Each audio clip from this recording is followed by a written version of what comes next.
哇！大家好，大家好，又係我阿 Ben 啊！哇，今日咧本身咧都超級眼瞓啊，都諗住唔錄噶啦，點知都係我自己堅持啦。咁我都簡單同大家分享，大約10分鐘到啦。每一日我覺得都幾有趣或者幾大家都可以留意下嘅新聞啦。哇！呢單嘢真係唔講唔得，何生何太話離婚啊！哇！呢單嘢真係由舊年5月搞到而家，真係足足一年啊！其實咧，大家冇諗過點解佢哋可以搞足一年嘅，真係，因為其實佢哋想東張西望講450萬嘅時候咧，大家都諗住嗰個零月食下花生啊，咁啊大家就算啦冇嘢啦。點知道佢真係搞到咧，足足一年冇停嘅喎，係咪？但係而家仲可能有餘波喎，因為而家又講離婚啦，離婚可能會講啲後續咁樣嘢啦。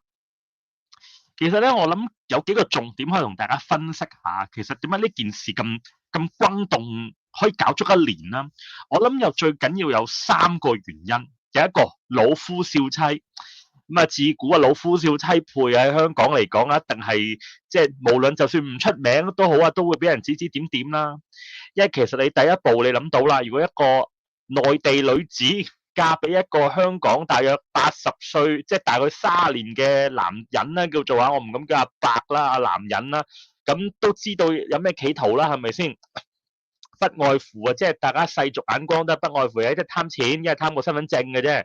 咁啊，何伯啦嚇，何伯阿圈啦嚇，咁佢咧就聲稱自己有450萬定期嘅，咁啊就一定係曬快少少銀紙啊，又送下啲龍鳳鈪啊，又買啲牛奶金啊，俾阿何太啦嚇，而家嘅何太啦，之後唔知係咪啦。咁啊，即係叫做引佢啦。咁啊，何太又覺得哇，呢個人俾咗物質佢喎。咁啊，嗱講真嘅，何太喺嫁俾何生之前咧，其實都已經係香港身份㗎啦。咁所以佢身份證應該唔貪嘅，貪應該係貪即係少少啦嚇，銀兩嗰啲啦。咁可以搞足，即係就貪咗佢。咁所以其實老夫少妻當中牽涉咗錢銀身份呢樣嘢，錢銀呢樣嘢咧，咁啊即刻就大家一定係茶餘飯後一定攞嚟講啦，唔使講啦。第二啦，就係咧何太咧呢個人咧，佢又好硬頸嘅喎，係咪啊？佢可以咧嗱，其實一般嚟講，上得東張西望。咁如果你嗰單嘢係比較轟動嘅，咁如果你話真係你唔再有後續跟進嘅話，其實可能慢慢2-3個月就丟淡，都冇人記得㗎啦。點知佢咧，佢可以日日同你開直播，開直播又聊下叫黑網台啦。咁所以導致到佢咧又可以咧，就係可以不停咁每2-3日就有啲流量嘅熱點啊，俾我哋啲黑網台講啦。雖然我唔知喺佢眼中我算黑網台啦，定我連黑網台都不如啦，一個魚毛咁樣啦。但係都要講啊，因為佢呢個性格硬嘅呢個性格咧，就導致呢件事真係可以搞足1年都唔停。一般嚟講咧，如果即係好似普通人咁樣歸宿咗咧，咁呢件事不了了之啦。佢就硬頸，所以其實某程度上都真係因為佢硬頸嘅性格，導致到呢個網上熱話可以搞足咁耐，真係嘅。第三個重點咧，我覺得咧佢牽涉咗屋企人呢樣嘢，因為咧其實如果一般老夫少妻，一般呢啲都係貪錢嘅個案啦，咁其實就冇乜嘢嘅，但係牽涉埋屋企人呢樣嘢，因為點解咧？佢呢件事嘅時候咧，當佢一冇嘢講嘅時候，佢一就會攞屋企人嚟講啦。所以其實咧，佢背屋企人，例如可能何太嘅仔、何馬仔都係一個熱點嚟嘅，即係大家都猜我是誰，揾咗差唔多1年都揾唔到呢個人喎。其實真係好可疑啊！諗下互聯網咁大咁多人，但係佢連佢個仔少少身份都冇流出嚟呢樣嘢咧，真係好離奇嘅，真係超級離奇嘅。究竟所以咧，其實好多網台啦都會講緊究竟呢個人係咪真係存在？咁當然啦，喺我嘅角度嚟講，佢一定要存在，唔係點可以攞到公屋啊？點攞到一啲唔同嘅政府福利咧？咁一定係存在。爭在真係有啲黑網台，或者我唔敢講黑網台啦，即係我哋陣線嘅人會諗緊，究竟呢個係咪佢真係嘅仔？係咪啊？定係所講就係話係淘寶淘翻嚟嘅？呢個真係好重點啊！真係大家都要搜集下啦。同埋呢個仔究竟喺邊度咧？而家嗱有呢個仔 OK，但係喺邊度咧？嗱身份唔好 care 啦，究竟喺邊度咧？冇人知嘅喎，係嘛？香港咁大冇人知，更何況就係咩咧？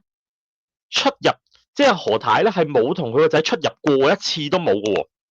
係咪你經常都見到佢同何生出入啦，係咪先？係咪手拖手咁樣啦？但係咧佢個仔啦嚇，完全係冇同佢一齊出入嘅喎。咁究竟呢個人喺邊度咧？好啦，第二啦，咁佢都要翻學㗎，冇理由冇同學嘅喎。你知同學一定會漏少少口風嘅，無論就算你唔攞出嚟講啊，IG 啊、Threads 啊，都會攞嚟打兩個字啦，冇嘅喎。究竟呢個人喺邊度咧？喺邊度？定係佢已經唔喺香港咧？啊！呢個都係一個好大嘅疑點，同埋可伯嘅仔女都係啦。可伯仔女當然啦，我哋啲人都唔會特別去追尋啦，但係可伯咧就不停喺佢嘅直播入邊都會講佢屋企人嘅身份，導致到呢件事咧唔止牽涉唔止牽涉佢哋兩個啦，係牽涉埋佢哋兩邊嘅家人。啊，咁呢個係第三個重點，即係呢三個重點引致到呢件事真係可以搞足咁耐同咁轟動。係嘛？咁大家都可以諗到啦。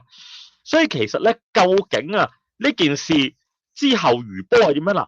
大家要諗住，大家要諗住就係咩咧？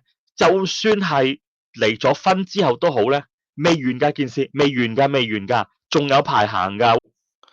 因為咧何太咧聲稱咧自己話會去移居加拿大啦，揾阿陳生啦。究竟呢個人係咪真係有呢個人先？因為好多人都講究竟係有冇呢個人嘅存在，都成一個疑惑嘅喎。因為咧喺佢以往同佢合作嘅人都好啦，都講過究竟呢個人係咪係個劇本嚟嘅啫？係只有何太同埋佢嘅團隊知嘅劇本，所以呢個人究竟有冇存在咧，係一個成疑。咁當然何生梗唔知啦，唔係點可以令到佢做真戲咁激動啊？好，一齊望一望啦。咁呢單新聞啊，HK01啊都跟得好足啊，就係咧跟佢450萬而爆紅啦。所以其實亦都仲有，我都要講多句就係，同埋咧好多人嘅焦點係究竟呢450萬咁耐以嚟係咪真係屬於個何生先？有啲人話唔係嘅，從來都係佢個細女叫名下嘅。何生只不過就係有名去攞利息，而唔係攞唔到本金嘅呢樣嘢。好啦，咁啊何太都聲稱啦，就話自己會離婚噶啦，咁所以咧就即將要離婚。咁其實咧，我自己想講啦，離婚係唔使宣佈啊，或者其實你咁樣咧，只不過係令到更多黑網台，即係我哋啲黑網台咧係有嘢講嘅啫。如果唔係咧，其實你離婚靜靜雞，離婚係冇人知，亦都冇人 care 啦，叫做嚇。但係你係不停喺網絡度炒啲花生出嚟啊，所以導致到大家咧都會不停有嘢講。所以其實我諗呢個餘波起碼可能搞多3-4個月係唔出奇㗎。係咪離婚之後仲有啲後續㗎嘛？係咪啊？兩個同埋佢哋嘅性格咧，亦都係令到呢件事咧係火上加油，係不停咁有新鮮嘅元素出現嘅。咁啊何太咧就聲稱啦嚇，佢而家就開緊一個網台，因為佢之前 YouTube channel 好多都 ban 咗啦，咁而家咧就呢個台咧係留翻俾佢先生之後攞嚟用嘅。咁但係啦，好重點就係究竟我覺得啦，究竟如果真係個 channel 俾翻何生自己，佢真係做到咧？因為其實咧搞一個 YouTube channel 其實都唔係咁容易嘅。當然啦，佢哋有名氣嘅，一定有人 follow 啦。但係你話當中入邊嘅直播啊、攞盈利啊，其實一啲都唔容易㗎。咁就算我呢個網台仔，我都唔知算唔算網台仔啦，係一個人亂噏啦喺 YouTube 上面，我暫時都6個人訂閱啦。但係入邊咧個 setting 啊、拍片啊、打字啊、申請開 channel 嘅話咧，其實都唔係咁簡單㗎。我都搞咗2-3日啦，係咪都搞2-3日㗎？佢唔係一條批你㗎，你要等一等佢先批你嘅。咁我當然啦，我暫時未開通盈利啦，冇佢哋咁多 subscriber。咁但係我覺得如果真係開通到佢阿何生係咪真係自己識攞錢咧，都未必攞到喎。咁究竟係咪真係幫到佢生活咧？我真係答唔到啦。好啦，咁咧何生何太咧就聲稱7個月先正式離婚。嗱，我阿小弟我咧就未結過婚嘅，所以其實咧我都係睇呢單新聞先知道原來離婚係有咁長嘅手續，係咪嘅咧？我真係唔知。咁當然啦，我諗其實可能某程度上會因為呢件事嘅後續咧，而導致到離婚嘅資訊係科普咗喺我哋嘅社會入邊。因為點解？其實離婚呢樣嘢一般嚟講正常我哋都唔會特別去講㗎嘛，係咪？結婚可能周圍同人宣佈，周圍同人討論啫。但係你話離婚啦，好多時未必話真係會同人討論喎。咁有啲咩資訊都係攞嚟做，都係 Google 啊揾下嘅啫。但係難得，因為佢哋呢呢兩個人咧要離婚而引致對於離婚嘅社會討論，而令到一啲唔係咁熟悉嘅人去知道呢樣嘢，其實都係一個難得嘅機會喎嚇。咁唔知對於離婚呢樣嘢嘅知識去廣泛流傳呢樣好定唔好啦？咁但係我覺得不失係一個知識流通增強嘅一個契機咧，叫做嚇。咁啊，同埋佢哋經常拍片呢樣都係令到件事係冇停過㗎嚇，OK？咁當然啦，咁大家睇到呢張相啦，都會知道都會知道係比較搞笑啲啦，因為佢哋嘅配搭係比較搞笑啲，咁所以就引致到好多嘢喺入邊產生。OK，咁啊，大約都係10分鐘啦，可能你聽完我亂噏啦，咁啊，我希望聽日啦就早啲開播，咁我自己咧就可以講多啲，因為都點零鐘啦，每一次都係點零鐘同大家錄播，其實都覺得係唔係咁好嘅，我諗希望可以以後早少少，咁我思緒好啲，咁可以錄長啲，咁啊 YouTube 嘅一個節目10零分鐘啦，唔好10分鐘多少少啦，多起碼都15、16分鐘啦，係咪？我諗對大家嘅集中力係最好嘅，好冇？OK，今日嘅時間去到呢度先，咁我哋遲啲再同大家分享。希望我呢個 channel，如果大家可以嘅，幫我而家喺下邊撳一個訂閱掣，咁啊俾個 like 我，令到我拍片更加有原動力。暫時我而家繼續倒數，我而家係6個 subscriber 嘅，咁啊希望可以盡快去到50個，我開手機直播。